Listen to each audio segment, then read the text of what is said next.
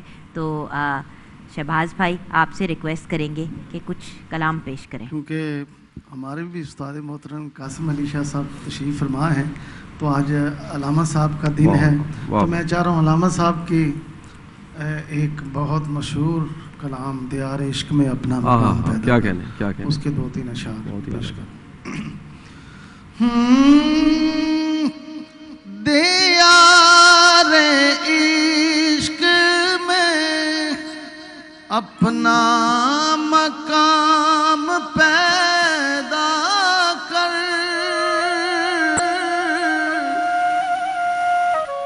دیار عشق میں،